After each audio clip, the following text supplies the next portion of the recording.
Agora vamos falar do rubro-negro, que já iniciou a semana já pensando, né, Monique Vilela, porque na verdade é rápido demais. O Atlético jogou no sábado, venceu o Criciúma, aliás, na quinta-feira, né? Jogou na quinta, venceu o Criciúma e já na terça-feira vai a jogar lá em Cuiabá contra o Dourado. Já está finalizando a preparação aí para esse confronto, não, Monique? O Furacão já está praticamente em reta final de preparação para encarar a equipe do Cuiabá nessa terça-feira, 7h, horário de Brasília, 6h, horário de Cuiabá, 1 horinha de diferença no fuso horário, valendo os 100% de aproveitamento dentro do Campeonato Brasileiro da Série B. 2 jogos, 2 vitórias, o Atlético começou bem e volta a jogar fora de casa no calor de Cuiabá, Osmarió. Como o Atlético vai embarcar nessa segunda pela manhã, já tem até lista de relacionados um pouquinho antes, né? Nada muito diferente, apenas uma troca de zagueiro por zagueiro no banco. Fica a Beleza em Curitiba e o Arthur Dias da base embarca para a cidade de Cuiabá. Tendência que o técnico Maurício Barbieri repita a formação da equipe, tá? Pelo menos a informação que a gente tem aqui com relação aos treinamentos, e aí pode ser o terceiro jogo seguido do Atlético com o mesmo time nesse início de Série B. Esquivel tá voltando, aos pouquinhos vai ser utilizado. Tobias Figueiredo e Dudu também à disposição, mas o Abraham Lincoln, né, na zaga, mandou bem. E o Maurício Barbieri acabou aí optando por permanecer com esse jogador no time titular. Claro que se precisar, Tobias tá à disposição. Elenco atleticano embarca nessa segunda pela manhã em voo comercial normal, nada de fretado, chega na hora do almoço em Cuiabá, almoça, descansa e treina no finalzinho da tarde, porque lá o calor é danado, Osmar. Mas o Atlético finaliza a preparação para encarar o Cuiabá em solo cuiabano e claro que a gente vai estar lá para acompanhar todos os detalhes dessa partida e de mais uma caminhada do Atlético na Série B. Terceiro jogo de 38 rodadas nessa busca pelo acesso à Série A de 2026. O Atlético também aguarda a data da Copa do Brasil, data e local, né? Porque o Brusque não pode jogar em casa em razão da capacidade do estádio, que é menor do que o que determina o regulamento da CBF. Jogo de ida, final de abril, jogo de volta, que vai ser em Curitiba aí na metade de maio. O Atlético está aguardando esse calendário da CBF também. E claro que a gente também está aguardando para saber como é que vai ser a sequência do Furacão. Série B, Copa do Brasil, é o que restou para o Atlético e assim o Furacão vai até o final de 2025, buscando acesso e o mais longe possível dentro da Copa do Brasil. E aí, vem aí agora o Dourado, Cuiabá, pela frente aí para o Furacão. E pelas informações da Monique, né, Osmar, terceiro jogo exatamente com a mesma escalação.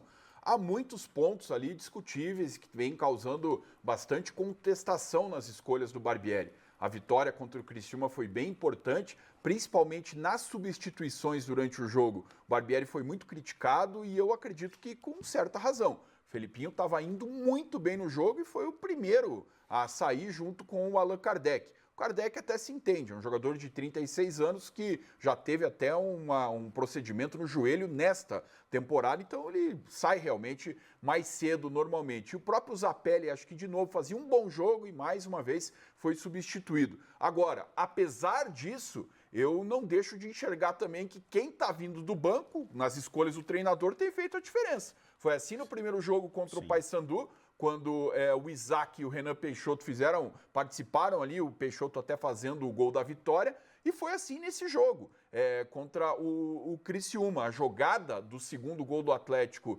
é uma jogada que sai o escanteio com participação de todos os caras que vieram do banco.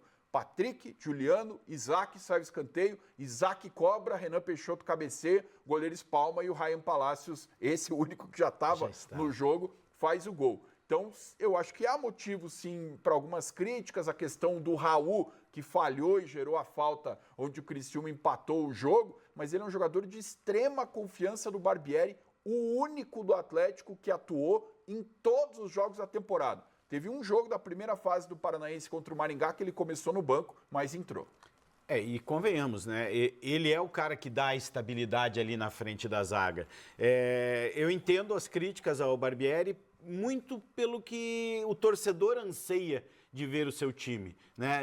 Anseia ver um Atlético mais ofensivo, mais Dominante. agressivo, pressionando o tempo inteiro, mas não é muito a característica do Barbieri. Ele é muito mais um jeitão burocrático de administrar o resultado, de em muitos momentos esperar a ação do adversário para você ter o espaço para atacar esse espaço, né? Ter uma condição de velocidade e acho que o torcedor tem que entender essa forma do Barbieri, até porque, né, o Atlético tem 100%, vem colhendo resultados interessantes. Não é a produtividade, talvez, que o torcedor imaginasse, mas esse é o Atlético versão 2025. E o Atlético é que não vai pegar moleza não pela frente, hein? Vai ser jogo difícil. O Cuiabá, no meu modo, eu não coloquei o Cuiabá entre os 4 para subir, mas eu acho que o Cuiabá ele vai estar numa briga ali na parte de cima. Ele fez um jogo bem equilibrado com o Avaí. Também na quinta-feira à noite, logo depois do jogo com o Atlético. O time do Guto Ferreira, que já tem acessos na carreira, embora ultimamente não viva o melhor momento dele da história como treinador, mas é uma equipe estruturada, que tem remanescentes do Cuiabá na Série A, tem o Pedrinho, que já passou pelo Atlético como um atacante bem perigoso, jogou no São Paulo, jogou no Santos. Quem entrou muito bem no segundo tempo foi o André Luiz, que também teve uma passagem apagadíssima no Atlético, jogou muito tempo no Cianorte, também teve uma passagem ali no Corinthians, entrou muito bem no segundo tempo, sofreu um pênalti cometido pelo Brock, ex-zagueiro do Paraná atualmente no Avaí. É um time chato. Lá em Cuiabá tem a questão da temperatura, enfim, o jogo é 6 da tarde, horário local lá do Mato Grosso, dá uma refrescada, mas o Atlético é melhor. Tem que se impor, como, por exemplo, conseguiu se impor em alguns momentos contra o Paysandu fora de casa. E o Cuiabá, né, ele começa com uma vitória fora de casa diante de um Volta Redonda, que vinha animado pelo Campeonato Carioca que havia realizado, e depois esse jogo do Avaí, né, em que pese tenha terminado 2-2, o gol de empate do Avaí foi no finalzinho, né? Então era um cenário onde foi frustrante para o Cuiabá, mas vai jogar novamente em casa, vai tentar se impor. Tempo Extra. Oferecimento Hi-Seg Portaria Remota. Gongra Multimarcas. Ótica Felicitar. Big Cores Tintas. Certeza, certeza mesmo, só Coral. Plastilite, a sua escolha inteligente em PVC. Super Paulista, o mercado da sua família. Sicredi, ter Sicredi é ter com quem contar. UpLab Laboratório.